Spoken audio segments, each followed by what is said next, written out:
नमस्कार साथियों, एक बार आपका फिर से स्वागत है हम सभी के YouTube चैनल और श्री चाणक्य एकेडमी में। साथियों, आज हम बात करेंगे मध्य प्रदेश शिक्षक पात्रता परीक्षा वर्ग 2 के राजनीति विज्ञान के विषय और अध्याय 3 भारत के राष्ट्रीय प्रतीक।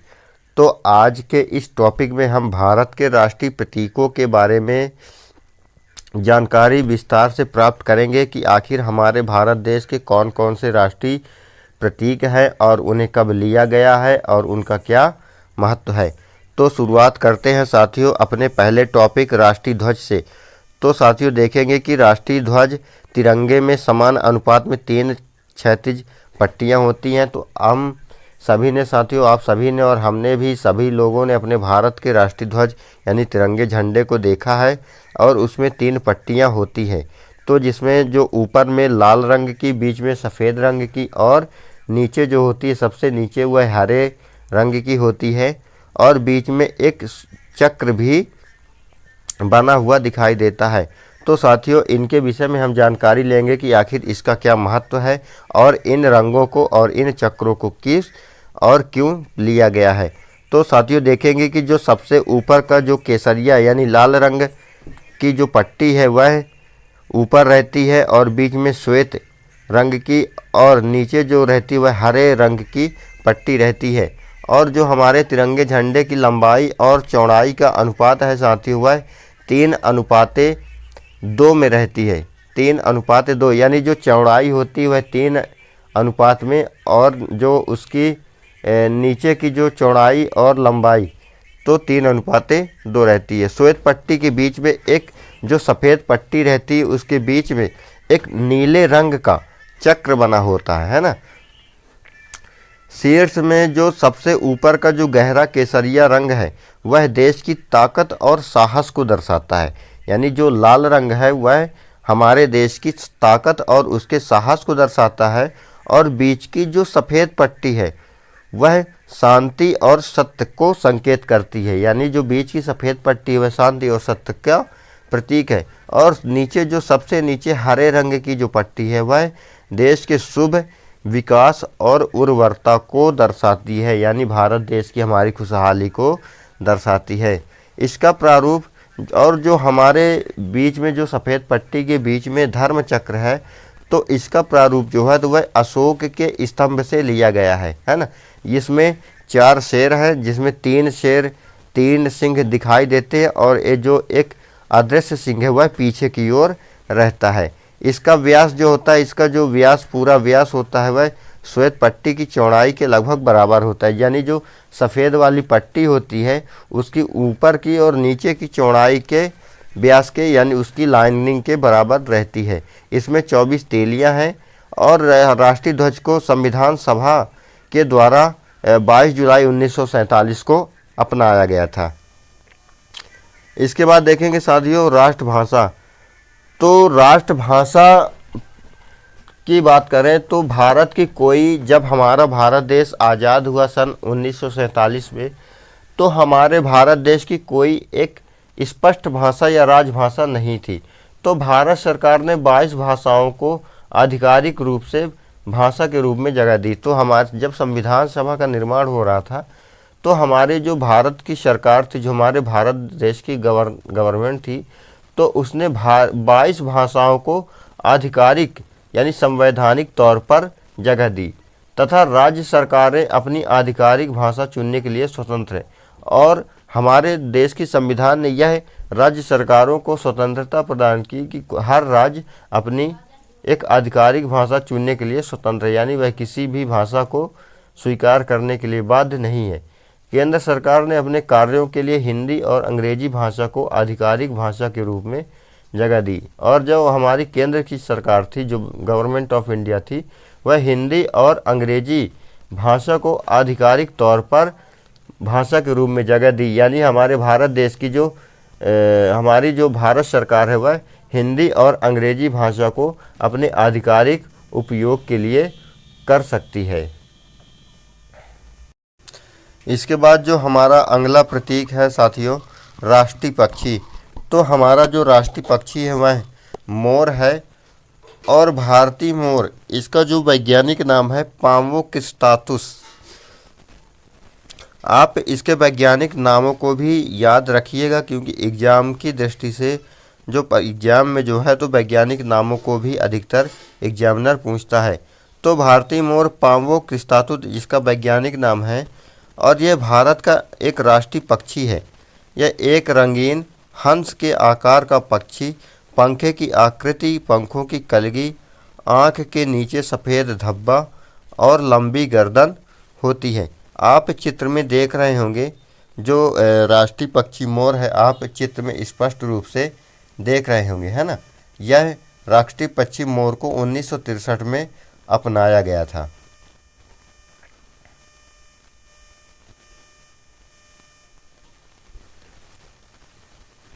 इस प्रजाति का नर जो होता है वह मादा से अधिक रंगीन होता है, यानी जो राष्ट्रीय पक्षी मोर है वह जो नर मोर होता है वह मादा से ज़्यादा रंगीन होता है। इसका जो शरीर होता है वह चमकीला नीला सीना और गर्दन होती है, और अति मनमोहक कांच हरा लगभग 200 लंबे पंखों का गुच्छा होता है।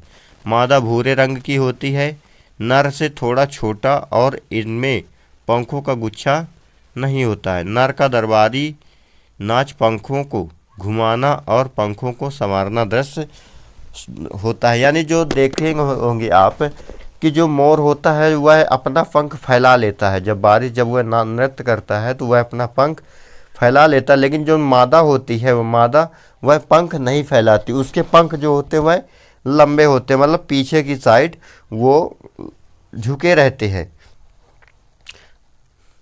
इसके बाद देखेंगे साथियों राष्ट्रीय पुष्प। जो हमारा राष्ट्रीय पुष्प है साथियों वह कमल है, और कमल का जो वैज्ञानिक नाम है वह निलंबो नूसीफेरा। जो कमल का वैज्ञानिक नाम है निलंबो नूसीफेरा गिरटन है, और यह भारत का एक राष्ट्रीय फूल है। यह पवित्र पुष्प है, और इसका प्राचीन भारत की कला और गाथाओं में विशेष स्थान है, और यह अति प्राचीन काल से भारतीय संस्कृति का मांगलिक प्रतीक रहा है।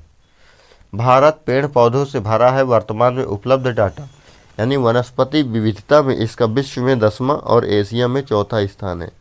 अब तक 70% भौगोलिक क्षेत्रों का सर्वेक्षण किया गया है।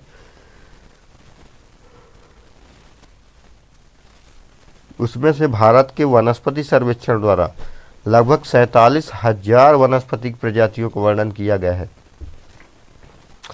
राष्ट्रीय पुष्प के रूप में आम जन से मान्यता प्राप्त है, यानी राष्ट्रीय पुष्प कमल को। अब हम बात करें राष्ट्रीय पेड़, तो साथियों भारत का जो राष्ट्रीय वृक्ष है या राष्ट्रीय पेड़ है वह बरगद का पेड़ है, और इसका जो वैज्ञानिक नाम है वह फाइकस बेंगालेंसिस भी कहा जाता है। इसे वैज्ञानिक नाम से जाना जाता है। इसका वैज्ञानिक नाम क्या है? फाइकस बेंगालेंसिस भी कहा जाता है। इससे अगर हम देखें तो प्रश्न भी पूछ सकता है कि भारत के राष्ट्रीय पेड़ का वैज्ञानिक नाम क्या है, तो उस पर 4 ऑप्शन दिए रहेंगे, और एक ऑप्शन रहेगा फाइकस बेंगालेंसिस, तो यह इसका सही आंसर हो जाएगा। इसकी शाखाएं और जड़ें एक बड़े हिस्से में नए पेड़ के समान लगने लगती। इसकी जो शाखाएं होती वह आपस वह झूलने लगती है, वह भूमि की तरफ झूलने लगती है, तो इससे ऐसा प्रतीत होता है कि वहाँ पे कई सारे पेड़ हैं। जड़ों से और अधिक तने और शाखाएं बनती है। इसमें जो जड़ों की अपेक्षा इसके जो शाखाएं हैं, तने हैं, वह ज़्यादा बनते हैं। इस विशेषता और लंबे जीवन के कारण इस पेड़ को अनश्वर माना जाता है। जो बरगद का पेड़ होता है वह इसकी जीवन काल भी इसकी लंबी होती है ना। और यह भारत के इतिहास और लोक कथाओं का एक अभिन्न अंग है। आज भी बरगद के पेड़ को ग्रामीण जीवन का केंद्र बिंदु माना जाता है, और गांव की परिषद इसी पेड़ के नीचे बैठक करती है।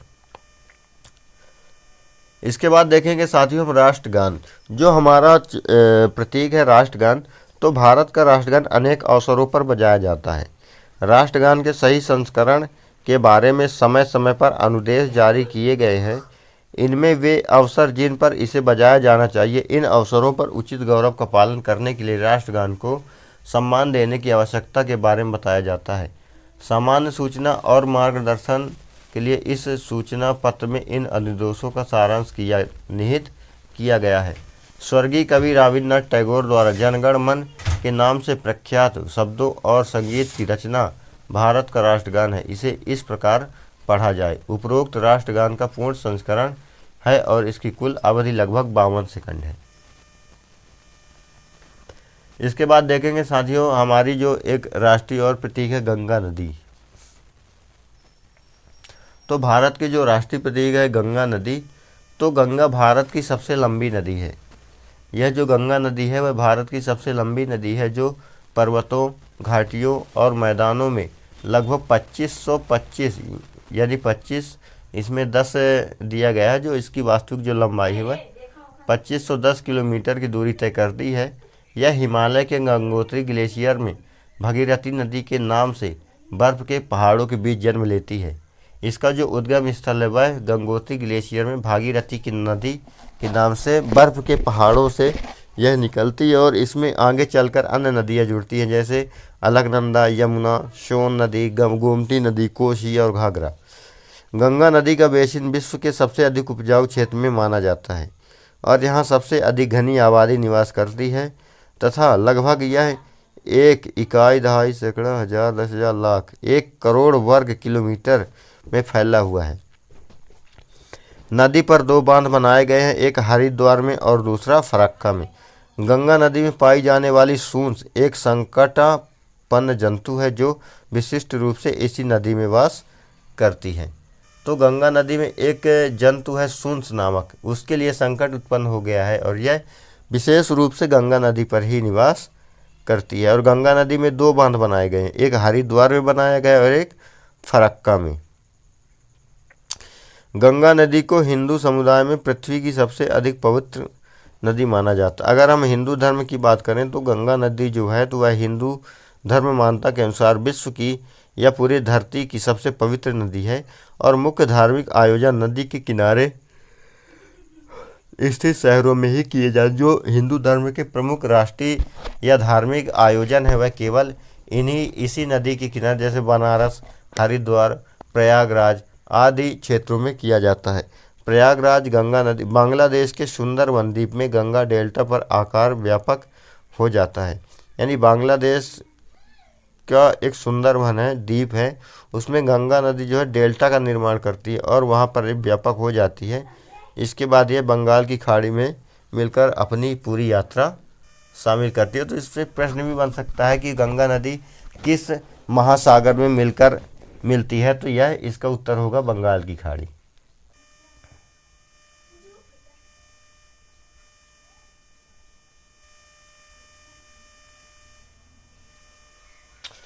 इसके बाद देखेंगे साथियों अपने राष्ट्रीय चिन्ह।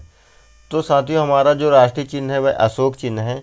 यह भारत का राजकीय प्रतीक है। इसको सारनाथ स्थित राष्ट्रीय स्तंभ का शीर्ष भाग राष्ट्रीय प्रतिज्ञा चिन्ह के रूप में लिया गया है। मूल रूप से इसमें 4 शेर हैं जो चारों दिशाओं की ओर मुंह किए खड़े हुए। आप देख सकते हैं यहाँ पे जो है तो 3 शेर ही दिखाई दे रहे हैं, एक शेर इसके जस्ट पीछे है।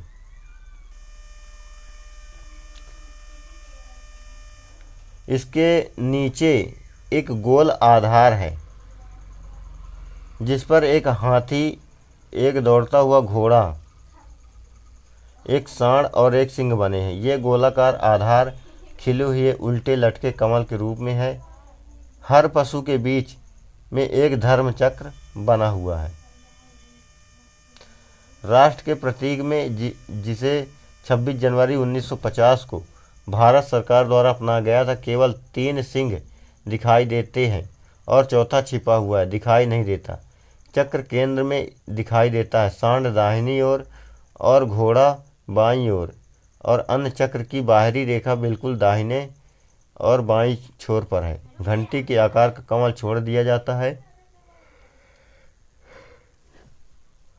प्रतीक के नीचे सत्यमेव जयते देवनागरी लिपि में अंकित है। शब्द सत्यमेव जयते शब्द से लिए गया है जिसका अर्थ केवल सच्चाई की विजय पर जीत है। यह सत्यमेव जयते जो है तो अलग से लिया गया है।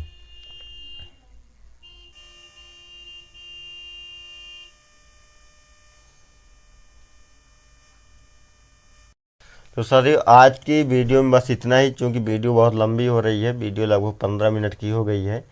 तो इसके भारत देश के अन्य राष्ट्रीय प्रतीकों के बारे में हम अगली वीडियो में चर्चा करेंगे। तब तक के लिए जय हिंद, जय भारत।